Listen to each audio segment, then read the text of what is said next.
नमस्कार दोस्तों, एक बार आप सबका फिर से बहुत बहुत स्वागत है आप सभी के अपने YouTube चैनल डियर गुरुजी पर। सो गाइस, जैसा कि आप सभी को पता है, डेली आप सभी के लिए इस टाइम पे जो हिंदी की क्लास, जीके की क्लास और रीजनिंग की क्लास है, आप सभी को टाइमिंग पता है, इस टाइम पे आपकी आती रहती हैं।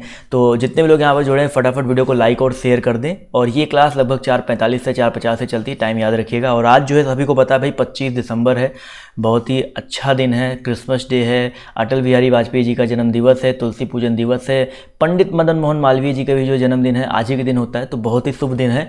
तो आज के इस क्लास में सभी का स्वागत है। जिसने अभी तक भाई हमसे इंस्टा पे जुड़े नहीं है तो इंस्टा पे जुड़ जाइए फटाफट। आप लोग @DRGuruji और आप लोग टेलीग्राम पे भी जुड़ सकते हैं, @DRGuruji17 करके आप लोग को सर्च करना या नीचे लिंक आपको मिल जाएगा। साथ ही साथ जैसा कि आपको पता है कि यूट्यूब पे तो मेरी क्लासेज चलती हैं, अनअकैडमी पे भी मेरी क्लासेज जो है चल रही है। इंडिया का लार्जेस्ट लर्निंग प्लेटफॉर्म है। और अगर आप अभी तक मेरे से अनअकैडमी पे नहीं जुड़े हो भाई, कहाँ पे हो भाई, इतनी क्लासेज मैं ले चुका हूँ। इस महीने मैंने 48 से 49 क्लासेज वहाँ पे बिल्कुल फ्री वाली ली है।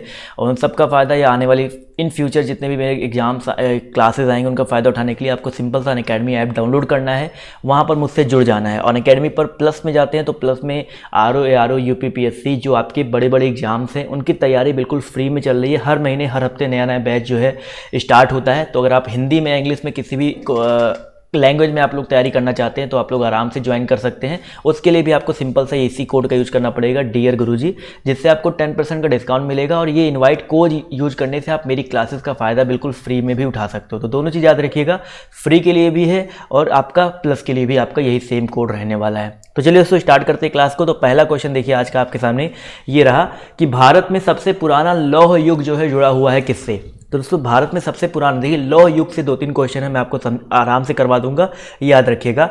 भारत में जो सबसे पुराना लौह युग है वो आपका चित्रित धूसर मृदभांडों के साथ जुड़ा हुआ है। तो याद रखिएगा ऑप्शन नंबर जो इसका ए है यहाँ पर बिल्कुल करेक्ट हो जाएगा। अगला क्वेश्चन देखिए आपसे कह रहा है कि 6ठी शताब्दी ईसा पूर्व मगध में किसका विशाल भंडार था। तो भाई 6ठी शताब्दी ईसा पूर्व जब मगध की बात आती है तो यहाँ पर याद रखिएगा लौह का विशाल भंडार था। तो ऑप्शन नंबर जो इसका डी है यहाँ पर बिल्कुल करेक्ट हो जाएगा। अगला क्वेश्चन पूछा गया कि मगध के उत्थान के लिए कौन सा प्रथम शासक उत्तरदायी था। तो याद रखिए दोस्तों, मगध के उत्थान के लिए पहला जो शासक उत्तरदायी था वो बिंबिसार था। कौन था भाई? बिंबिसार, बिंदुसार नहीं था, बिंबिसार था, जो कि 544 ईसा पूर्व जो है मगध की राजगद्दी पर बैठा था। बिंबिसार की जो हत्या है वो अजातशत्रु ने की थी, जो इसका खुद का बेटा था। तो ये भी याद रखिएगा। तो ऑप्शन नंबर जो इसका सी है यहाँ पर बिल्कुल करेक्ट हो जाएगा। अगला क्वेश्चन देखिए कह रहा है कि उस राज्य का नाम बताइए जिसने पहली बार युद्ध में हाथियों का इस्तेमाल किया था। तो दोस्तों याद रखिएगा यहाँ पर हाथियों का इस्तेमाल, जंगली हाथियों का इस्तेमाल सबसे पहले मगध राज्य ने किया था। तो ऑप्शन नंबर जो इसका बी है यहाँ पर बिल्कुल करेक्ट हो जाएगा। अगला क्वेश्चन देखिए आपसे यहाँ पर क्या बोला गया है, ध्यान से समझिएगा कि प्राचीन काल में स्रोत सामग्री लिखने के लिए प्रयुक्त भाषा कौन सी थी। तो भाई प्राचीन काल में जो स्रोत सामग्री लिखने के लिए भाषा थी, देखिए पाली भी आता है, संस्कृत भी आता है, लेकिन उसके भी अगर सबसे पाली तो भाई बुद्ध के काल में आया था, सबको पता ही है। लेकिन अगर यहाँ पर प्राचीन काल अगर ऐसे पूछता है तो नॉर्मली आप संस्कृत पे ही टिक करोगे। तो जितने लोग यहाँ पर संस्कृत जवाब दे रहे हैं वो लोग यहाँ पर बिल्कुल करेक्ट हो जाएंगे। अगला देखिए बहुत आसान क्वेश्चन है, वेरी इंपॉर्टेंट क्वेश्चन है। हेरोडोटस को क्या माना जाता है। तो सबको पता है भाई हेरोडोटस कौन है भाई, इतिहास के जनक, इतिहास के पिता, महापिता बोले जाते हैं।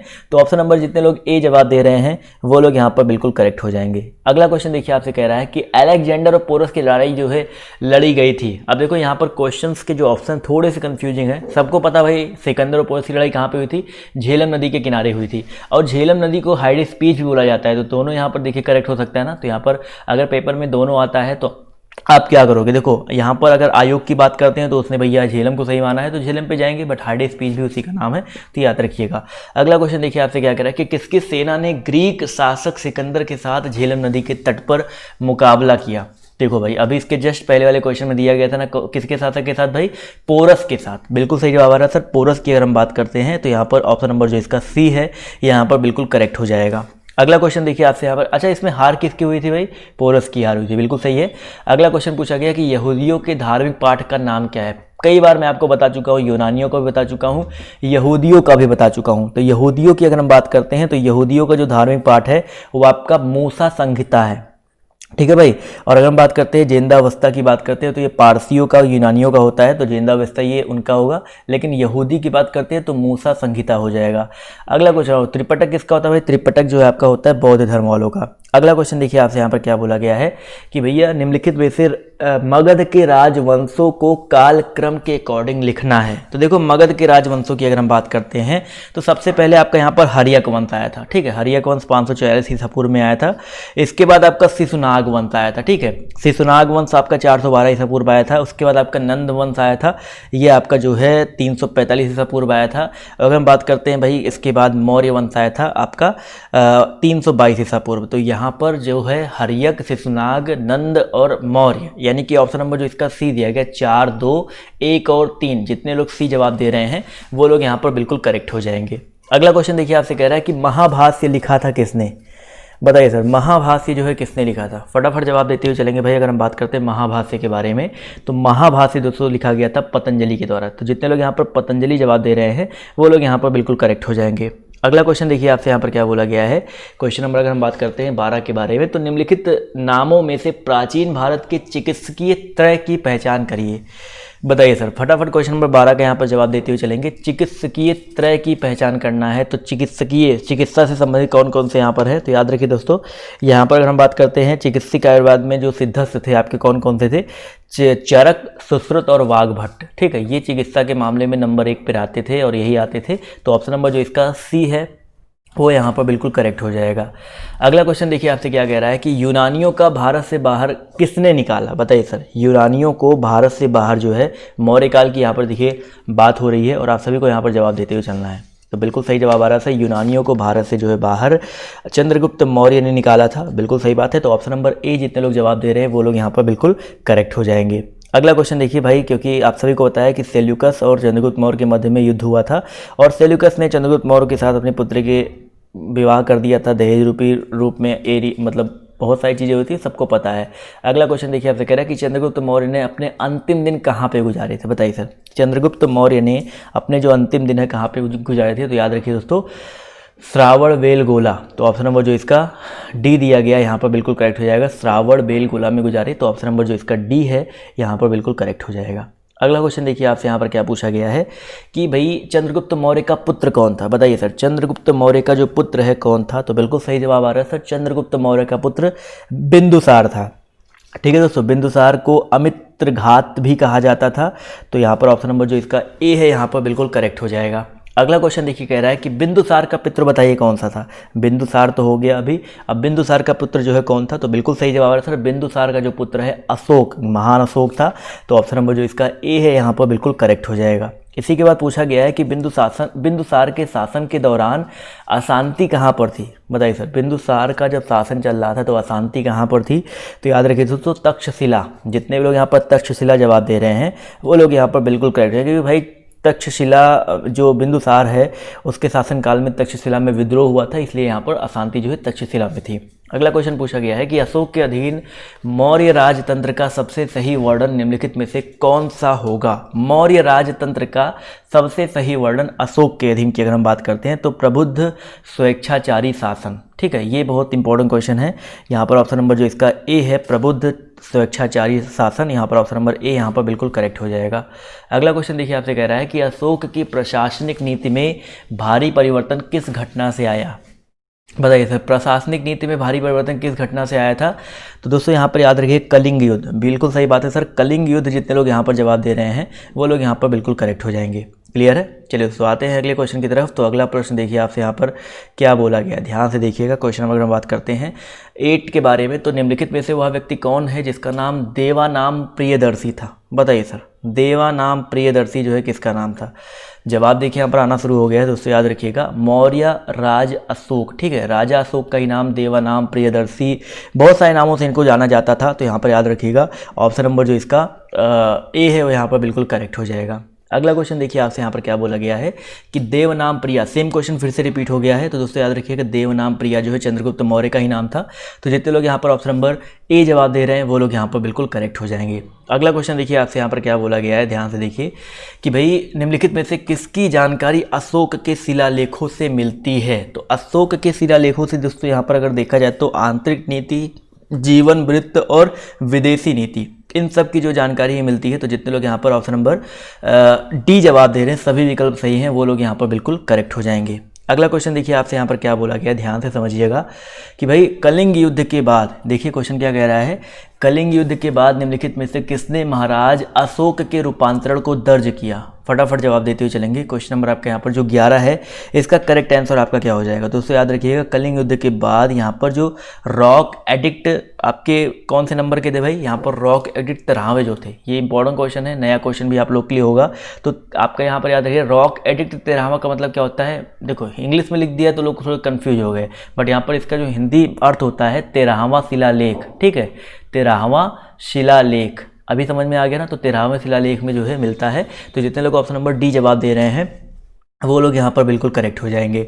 अगला क्वेश्चन देखिए आपसे यहाँ पर क्या बोला गया, ध्यान से देखिएगा कि कलिंग युद्ध जो है किस वर्ष हुआ था? फटाफट जवाब देते हुए चलेंगे सर। कलिंग युद्ध जो आपका किस वर्ष हुआ था? तो दोस्तों याद रखिएगा, कलिंग युद्ध आपका 261 BC यानी कि 261 ईसा पूर्व में हुआ था। तो जितने लोग यहाँ पर ऑप्शन नंबर ए जवाब दे रहे हैं वो लोग यहाँ पर बिल्कुल करेक्ट हो जाएंगे। अगला क्वेश्चन देखिए आपसे कह रहा है कि अशोक पर कलिंग युद्ध का प्रभाव कहाँ दिखाई देता है? भाई अशोक पर कलिंग युद्ध का प्रभाव कहाँ दिखाई देता है? अभी थोड़ी देर पहले मैंने आपको बताया था। तो कलिंग युद्ध का जो वर्णन है 13वें में दिया गया है, तो बिल्कुल सही बात है सर। शिलाओं पर उत्कीर्णित 13वें राज्यादेश या खुदाई, तो यहाँ पर अगर देखा है तो करेक्ट आंसर आपका क्या हो जाएगा? शिलाओं पर उत्कीर्णित 13वां जो राज्यादेश था, ठीक है, 13वां शिलालेख बोलिए, इस तरह से क्वेश्चन आए तो ऑप्शन नंबर जो इसका बी है वो यहाँ पर बिल्कुल करेक्ट हो जाएगा। अगला क्वेश्चन देखिए आपसे यहाँ पर क्या बोला गया, ध्यान से देखिएगा। क्वेश्चन नंबर अगर हम बात करते हैं 14 की, तो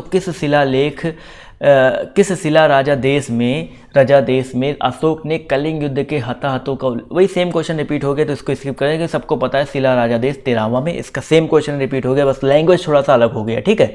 अगला क्वेश्चन पूछा गया कि चंद्रगुप्त मौर्य के दरबार में भेजा गया यूनानी राजदूत कौन सा था?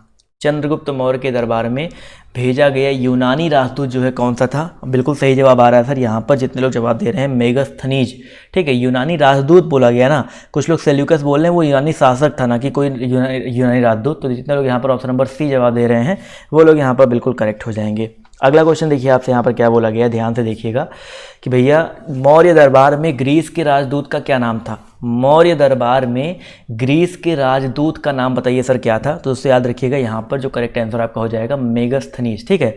मौर्य दरबार में ग्रीस के राजदूत का नाम क्या था भाई? मेगास्थनीज था। सेम क्वेश्चन रिपीट हुआ है। अगला क्वेश्चन बहुत इंपॉर्टेंट है, कई बार आपके पेपर में आ चुका है।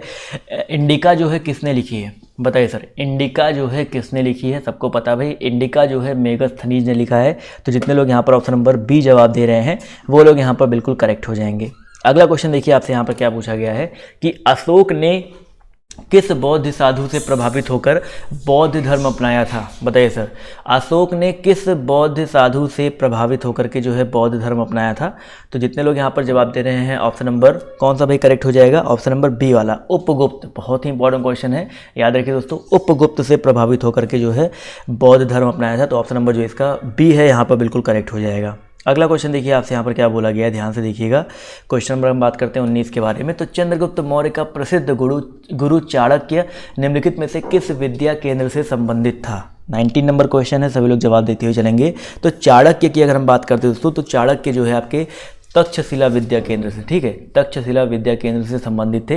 तो जितने लोग यहाँ पर ऑप्शन नंबर ए जवाब दे रहे हैं वो लोग यहाँ पर बिल्कुल करेक्ट हो जाएंगे। क्लियर है। अगला क्वेश्चन देखिए आपसे यहाँ पर क्या बोला गया है कि मौर्य काल के दौरान शिक्षा का सबसे प्रसिद्ध केंद्र निम्नलिखित में से कौन सा था? फटाफट जवाब देते हुए चलेंगे भाई। मौर्य काल के दौरान शिक्षा का सबसे प्रसिद्ध केंद्र जो है कौन सा था? तो दोस्तों याद रखिएगा तक्षशिला, बिल्कुल सही बात है। मौर्य काल के समय में तक्षशिला था। तो जितने लोग ऑप्शन नंबर डी जवाब दे रहे हैं वो लोग यहाँ पर बिल्कुल करेक्ट हो जाएंगे। अगला प्रश्न पूछा गया है कि अर्थशास्त्र के लेखक कौन है? सबको पता है ना अर्थशास्त्र के लेखक कौन है भाई? कौटिल्य है। तो किसके समकालीन थे? बताइए सर। चंद्रगुप्त मौर्य जवाब आ रहा है, अशोका भी। तो यहाँ पर याद रखिए चंद्रगुप्त मौर्य ने, बिल्कुल सही बात है सर, चंद्रगुप्त मौर्य ने ही कौटिल्य की सहायता से जो घनानंद को पराजित किया था। तो यहाँ पर ऑप्शन नंबर बी जितने लोग जवाब दे रहे हैं वो लोग यहाँ पर बिल्कुल करेक्ट हो जाएंगे। अगला क्वेश्चन देखिए आपसे क्या कह रहा है कि अर्थशास्त्र की रचना किसने की? अभी जस्ट मैंने आपको बताया ना सर, अर्थशास्त्र की रचना किसने की? कौटिल्य ने। बिल्कुल सही बात है, ऑप्शन नंबर जो इसका बी है वो यहाँ पर बिल्कुल करेक्ट हो जाएगा। अगला क्वेश्चन देखो आपसे यहाँ पर क्या बोला गया, कौटिल्य को चाणक्य भी बोला जाता है, तो कंफ्यूज मत होइएगा, दोनों एक ही नाम है। अगला क्वेश्चन पूछा है कि अशोक के शिलालेख किस लिपि में खुदे हुए थे। वेरी वेरी इंपॉर्टेंट क्वेश्चन है, फटाफट यहाँ पर जवाब देते हुए चलेंगे। अशोक के जो शिलालेख है वो किस लिपि में खुदे हुए थे, तो ब्राह्मी लिपि, पाली लिपि। जवाब देखिए काफ़ी लोग यहाँ पर ब्राह्मी आ रहे हैं, तो बिल्कुल सही बात है, ब्राह्मी वाला ऑप्शन जो है यहाँ पर बिल्कुल करेक्ट हो जाएगा। अगला क्वेश्चन देखो आपसे क्या कह रहा है कि निम्नलिखित में से किसने और कब पहली बार अशोक के शिलालेखों का अर्थ स्पष्ट किया था। बताइए सर, किसने और कब पहली बार अशोक के शिलालेखों का जो अर्थ है वो स्पष्ट किया था। तो यहाँ पर याद रखिए दोस्तों, क्वेश्चन नंबर 24 का जो करेक्ट आंसर आपका हो जाएगा 1837 में जेम्स प्रिंसेप ने। बहुत इंपॉर्टेंट, जेम्स प्रिंसेप तो सबको याद रहता है, बट 1837 सबको याद नहीं रहता है, तो ऑप्शन नंबर जो इसका डी है वो यहाँ पर बिल्कुल करेक्ट हो जाएगा। अगला क्वेश्चन देखो आपसे क्या कह रहा है कि किस प्रसिद्ध शासक को शिलालेखों का जनक कहा जाता है। बताइए सर, किस प्रसिद्ध शासक को शिलालेखों का जनक कहा जाता है। तो दोस्तों याद रखिएगा, यहाँ पर काफ़ी लोग अशोक जवाब दे रहे हैं, काफ़ी लोगों के जवाब यहाँ पर अशोक आ रहे हैं, तो बिल्कुल सही बात है सर, अशोक को जो है शिलालेखों का जनक कहा जाता है, तो ऑप्शन नंबर जो इसका सी है वो यहाँ पर बिल्कुल करेक्ट हो जाएगा। अगला क्वेश्चन देखिए आपसे क्या कह रहा है कि निम्नलिखित में से कौन सा तत्व धम्म में वर्णित नहीं था। 26 नंबर क्वेश्चन है, फटाफट जवाब देते हुए चलेंगे। निम्नलिखित में से कौन सा तत्व जो है आपका धम्म में वर्णित नहीं था। तो 26 की अगर हम बात करते हैं तो यहाँ पर याद रखिएगा संघ के प्रति आस्था। ठीक है, अगर ऑप्शन नंबर डी की बात करते हैं, संघ के प्रति आस्था, ये जो है आपका धम्म में वर्णित नहीं था, तो ऑप्शन नंबर डी यहाँ पर बिल्कुल करेक्ट हो जाएगा। अगला क्वेश्चन देखिए आपसे यहाँ पर क्या कह रहा है, मौर्य वंश के शासन के दौरान स्थानिक कौन था। 27 नंबर क्वेश्चन है, सभी लोग जवाब देते हुए चलेंगे। मौर्य वंश के शासन के दौरान जो आपका स्थानिक जो है कौन था, फटाफट जवाब देते हुए चलेंगे। बिल्कुल सही बात है सर, यहाँ पर कुछ लोग के जवाब सही आ रहे हैं, कुछ लोग के गलत आ रहे हैं। तो स्थानिक जो है जिला प्रशासक को बोला जाता था। तो जितने लोग यहाँ पर जवाब दे रहे हैं ऑप्शन नंबर ए, वो लोग यहाँ पर बिल्कुल करेक्ट हो जाएंगे। क्लियर है। अगला क्वेश्चन देखिए आपसे यहाँ पर क्या कह रहा है, ध्यान से देखिएगा। क्वेश्चन नंबर अगर हम बात करते हैं 28 के बारे में, तो मौर्य वंश के शासन के दौरान ध्यान देखिए क्या पूछा गया कि मौर्य वंश के तत्काल बाद किस वंश ने आकर मगध राज्य पर शासन किया था। बहुत ही वेरी वेरी इंपॉर्टेंट क्वेश्चन है, तो याद रखिए दोस्तों, मौर्य वंश के तत्काल बाद जो है शुंग वंश आया था। ठीक है, मौर्य वंश का जो अंतिम शासक था बृहदत्त था, और उसकी हत्या जो है पुष्यमित्र शुंग ने किया था और शुंग वंश की स्थापना की थी। तो जितने लोग यहाँ पर ऑप्शन नंबर बी जवाब दे रहे हैं वो लोग यहाँ पर बिल्कुल करेक्ट हो जाएंगे। अगला क्वेश्चन देखिए आपसे कह रहा है कि मौर्य वंश का अंतिम शासक कौन था। मौर्य वंश का दोस्तों अंतिम शासक कौन था, फटाफट जवाब देते हुए चलेंगे भाई। अभी मैंने थोड़ी इसके जस्ट पहले वाले में बताया था, तो बृहदत्त, बिल्कुल सही बात है सर, मौर्य वंश का अंतिम शासक जो है आपका बृहदत्त था। तो जितने लोग यहाँ पर ऑप्शन नंबर बी जवाब दे रहे हैं वो लोग यहाँ पर बिल्कुल करेक्ट हो जाएंगे। चलिए साथियों, आते हैं अगले प्रश्न की तरफ। तो आपसे देखिए क्या पूछा गया है, मिलिंद पान्हो क्या था, क्या है बताइए सर। बहुत ही इंपॉर्टेंट क्वेश्चन है, मिलिंद पान्हो क्या है भाई। तो मिलिंद पान्हो की अगर हम बात करते हैं, देखो याद रखिएगा, मिलिंद पान्हो जो आपका एक बौद्ध पाठ होता है या बौद्ध ग्रंथ होता है, जो इंडो ग्रीक शासक मिनेंडर और बौद्ध भिक्षु नागसेन के संवाद के रूप में रचित है। तो ऑप्शन नंबर जो इसका डी है वो यहाँ पर बिल्कुल करेक्ट हो जाएगा। अगला क्वेश्चन देखिए आपसे यहाँ पर क्या बोला गया, ध्यान से देखिएगा। क्वेश्चन नंबर 2 की बात करते हैं, तो चरक जो है किसके राज्य चिकित्सक थे। फटाफट जवाब देते हुए चलेंगे भाई, जो आपके चरक हैं वो किसके राज्य चिकित्सक थे। फटाफट यहाँ पर सभी लोग जवाब देते हुए चलिएगा। जवाब देखिए यहाँ पर आना शुरू हो गया दोस्तों। याद रखिएगा, चरक की अगर हम बात करते हैं तो चरक जो हैं आपके कनिष्क के, ठीक है, कनिष्क यहाँ पर जितने लोग जवाब दे रहे हैं कनिष्क के राज्य चिकित्सक थे, इनको चिकित्सा का जनक भी बोला जाता है। तो जितने लोग यहाँ पर ऑप्शन नंबर डी जवाब दे रहे हैं वो लोग यहाँ पर बिल्कुल करेक्ट हो जाएंगे। अगला क्वेश्चन देखिए आपसे क्या कह रहा है कि कुषाण काल में भारतीय और ग्रीक शैली के मिश्रण से विकसित कला विद्यालय को किस नाम से जाना जाता है। 3 नंबर क्वेश्चन है, सभी लोग जवाब देते हुए चलेंगे। तो 3 का जो करेक्ट आंसर आपका क्या हो जाएगा दोस्तों, कुषाण काल में भारतीय और ग्रीक शैली के मिश्रण से विकसित कला विद्यालय को जो है हम लोग किस नाम से जानते हैं, तो गांधार कला के नाम से। ठीक है, तो जितने लोग यहाँ पर गांधार कला जवाब दे रहे हैं वो लोग यहाँ पर बिल्कुल करेक्ट हो जाएंगे। अगला क्वेश्चन देखिए आपसे यहाँ पर क्या बोला गया है कि भाई कौन सी कला ग्रीको बौद्ध कला के नाम से भी जानी जाती है। फटाफट जवाब देते हुए चलेंगे कि कौन सी कला जो है ग्रीको बौद्ध कला के नाम से भी जानी जाती है। तो याद रखिए दोस्तों, यहाँ पर जो गांधार कला है, ठीक है, गांधार कला को दोस्तों हम लोग ग्रीको बौद्ध कला के नाम से भी जानते हैं। अगला क्वेश्चन पूछा गया है कि कुषाण वंश के प्रसिद्ध राजा का नाम बताइए। कुषाण वंश के जो प्रसिद्ध राजा है उनका नाम क्या है। तो याद रखिए दोस्तों, कुषाण वंश के प्रसिद्ध राजा का नाम यहाँ पर कनिष्क हो जाएगा। बिल्कुल सही बात है, ऑप्शन नंबर ए जितने लोग जवाब दे रहे हैं वो लोग यहाँ पर बिल्कुल करेक्ट हो जाएंगे। क्लियर है। अगला क्वेश्चन देखिए आपसे यहाँ पर क्या पूछा गया है, ध्यान से देखिएगा। क्वेश्चन नंबर आपका यहाँ पर अगर हम बात करते हैं 6 के बारे में, तो कनिष्क जो है किस वर्ष में राज्य सिंहासन पर आरूढ़, यानी कि किस वर्ष में राज्य सिंहासन पर आए थे, यानी कि आरूढ़ मतलब ग्रहण किए थे। तो याद रखिए दोस्तों यहाँ पर 78 ईसा पूर्व, बहुत ही इंपॉर्टेंट क्वेश्चन है। 78 ईस्वी, ईसा पूर्व नहीं दोस्तों, ईस्वी हो जाएगा। तो 78 ईस्वी में इन्होंने शक संवत की, ये सूचक भी है, तो यहाँ पर ऑप्शन नंबर जो इसका बी है यहाँ पर बिल्कुल करेक्ट हो जाएगा। अगला क्वेश्चन पूछा गया कि शक संवत जो है किसने और कब शुरू किया। अभी मैंने थोड़ी देर पहले बताया सर, शक संवत का सूचक क्या है सर, कनिष्क का राज्यरोहण, मतलब राज्य का आरूढ़ जब हुए थे। तो याद रखिए दोस्तों, कनिष्क ने 78 ईस्वी में, ठीक है, कनिष्क ने 78 ईस्वी में जो है स्टार्ट किया था। तो ऑप्शन नंबर जो इसका डी है यहाँ पर बिल्कुल करेक्ट हो जाएगा। अगला क्वेश्चन देखिए आपसे क्या कह रहा है कि बौद्ध धर्म का संरक्षक कुषाण शासक कौन था। बौद्ध धर्म का जो संरक्षक कुषाण शासक है वो कौन था। तो 8 नंबर क्वेश्चन का फटाफट जवाब देते हुए चलेंगे। तो दोस्तों याद रखिएगा, बौद्ध धर्म का संरक्षक जो कुषाण शासक है वो आपका कनिष्क था, ठीक है। तो जितने लोग यहाँ पर कनिष्क जवाब दे रहे हैं वो लोग यहाँ पर बिल्कुल करेक्ट हो जाएंगे। अगला क्वेश्चन देखिए आपसे यहाँ पर क्या पूछा गया है कि मिलान करना है। देख सकते हैं कुछ कृतियाँ दी गई हैं, कुछ मिलान करना है। यहाँ पर देखते हैं कितने लोग यहाँ पर सही जवाब देते हैं। देखिए कविराज मार्ग की बात करते हैं तो ये जो है, अगर बात करते हैं इनके लेखक जो है अमोघ वर्ष हो जाएंगे, ठीक है। कौन है भाई, अमोघ वर्ष। अगर आदि पुराण की बात करते हैं तो ये जिनसेन का है। इसके अलावा गणित सार रस्म गृह की अगर हम बात करते हैं तो ये जो है आपका महावीर चार्या का हो जाएगा। और यहाँ पर अमोघ वृत्ति की बात करते हैं तो सकटायन का हो जाएगा, संकटायन, ठीक है।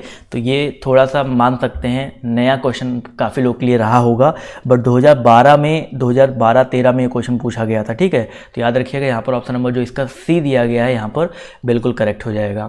अगला क्वेश्चन देखो आपसे यहाँ पर क्या बोला गया है, ध्यान से देखिएगा कि भाई निम्नलिखित के जोड़े बनाइए। क्वेश्चन नंबर 10 में आप सभी को निम्नलिखित के जोड़े बनाना है और फटाफट यहाँ पर जवाब जो है देते हुए चलना है। तो 10 नंबर क्वेश्चन में अगर देखा जाए तो करेक्ट आंसर आपका क्या हो जाएगा, विक्रम संवत 248 ईडी। शक संवत, देखो शक संवत का सबको पता है सर 78 ईस्वी में हुआ था, ठीक है, ये तो सबको पता है। एक तो दूसरे का चौथे से होगा और बी का चौथे से सिर्फ देखो यहाँ पर ऑप्शन नंबर बी में दे रहा है। यहाँ पर कभी कभी एक ऑप्शन से भी आप लोग पूरा आंसर जो है सही कर सकते हो। तो यहाँ पर और भी मिला के देख लेते हैं। विक्रम संवत क्या हो जाएगा सर आपका 58 ईस्वी हो जाएगा। और कलचुरी संवत की अगर हम बात करते हैं तो ये आपका 248 ईस्वी हो जाएगा। और गुप्त संवत हो जाएगा 320 ईस्वी। तो जितने लोग यहाँ पर ऑप्शन नंबर बी जवाब दे रहे थे वो लोग यहाँ पर बिल्कुल करेक्ट हो जाएंगे। अगला क्वेश्चन देखिए क्या कह रहा है कि कला की गांधार शैली किसके शासन काल में पनपी थी। कला की गांधार शैली जो है किसके शासन काल में पनपी थी। तो याद रखिए दोस्तों, गांधार शैली का जब भी नाम आता है बस एक ही आंख बंद करके टिक कर देना है, कनिष्क, ठीक है। जितने भी लोग यहाँ पर जुड़े हैं कनिष्क के समय में ही जो है मूर्ति कला, गांधार शैली, भारतीय, ग्रीक, यूनानी शैली का जो मिश्रण है देखने को मिला था। तो ऑप्शन नंबर जो इसका सी है यहाँ पर बिल्कुल करेक्ट हो जाएगा। अगला क्वेश्चन देखिए आपसे यहाँ पर क्या बोला गया, ध्यान से देखिएगा कि प्राचीन काल में निम्नलिखित में से कौन कलिंग का एक महान शासक था। कलिंग का पूछा गया भाई प्राचीन काल में। तो दोस्तों याद रखिए कलिंग का एक महान शासक यहाँ पर कौन था भाई, खारवेल। बिल्कुल सही बात है सर, खारवेल की अगर हम बात करते हैं तो खारवेल जो है कलिंग का एक महान शासक था। अगला क्वेश्चन देखो आपसे यहाँ पर क्या पूछा गया है, राजा खारवेल। देखिए खारवेल के बारे में पूछा गया है कि किस चेदी वंश के महानतम शासक थे। राजा खारवेल जो है किस चेदी वंश के महानतम शासक थे। तो वही सेम चीज़ यहाँ पर रिपीट हो जाएगा, कलिंग, ठीक है, कलिंग के हो जाएंगे। तो ऑप्शन नंबर, कभी कभी ये पेपर में ये भी आता है कि राजा खारवेल किस वंश थे, तो यहाँ पर चेदी वंश और कलिंग के चेदी वंश के महानतम शासक थे। तो ऑप्शन नंबर जो इसका बी है यहाँ पर बिल्कुल करेक्ट हो जाएगा। अगला क्वेश्चन देखिए आपसे यहाँ पर क्या पूछा गया है कि कलिंग शासक जो खारवेल थे उन्होंने किसको संरक्षण दिया था, हिंदू धर्म को, शैव धर्म को, बौद्ध धर्म को या जैन धर्म को। फटाफट जवाब देते हुए चलेंगे। तो याद रखिए दोस्तों कलिंग शासक जो आपके खारवेल थे, याद रखिए दोस्तों खारवेल जो थे आपके जैन धर्म के को संरक्षण दिया था। तो ऑप्शन नंबर जो इसका डी है वो यहाँ पर बिल्कुल करेक्ट हो जाएगा। अगला क्वेश्चन देखो आपसे यहाँ पर क्या कह रहा है, सातवाहन, ध्यान से देखिएगा, पूछा गया सातवाहन का सबसे बड़ा शासक कौन था। फटाफट जवाब देते हुए चलेंगे सर, सातवाहन का सबसे बड़ा शासक जो है कौन था। तो याद रखिए दोस्तों गौतमी पुत्र सातकर्णी, बहुत ही इंपॉर्टेंट, वेरी इंपॉर्टेंट क्वेश्चन है। गौतमी पुत्र सातकर्णी जो है सातवाहन वंश का सर्वश्रेष्ठ शासक था। इसकी माता गौतमी बलश्री की नासिक प्रशस्ति और पुलवामा के नासिक गुहालेख से इनकी असफलताओं की जो सूचना है आपको वो उन गुहालेखों में देखने को मिल जाएगा। तो ऑप्शन नंबर जो इसका बी है यहाँ पर बिल्कुल करेक्ट हो जाएगा। अगला क्वेश्चन देखो आपसे कह रहा है निम्नलिखित में से विद्या की सबसे पुरानी पीठ कौन सी है? फटाफट यहाँ पर जवाब देते हुए चलेंगे। और आप सभी को पता है कि 5:30 बजे से रिहर्सल 5:30 बजे से अनअकैडमी पर भी अगली क्लास है।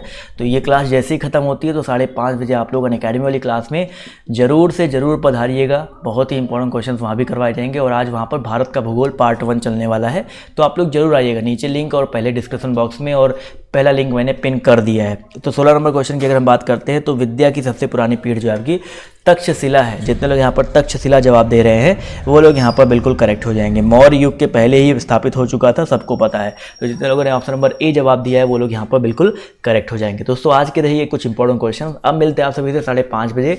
आप लोग वहाँ पर जरूर से जरूर आइएगा। तो अभी के लिए बाय बाय, टेक केयर, जय हिंद, जय भारत। मिलते हैं आप सभी से नेक्स्ट वीडियो में।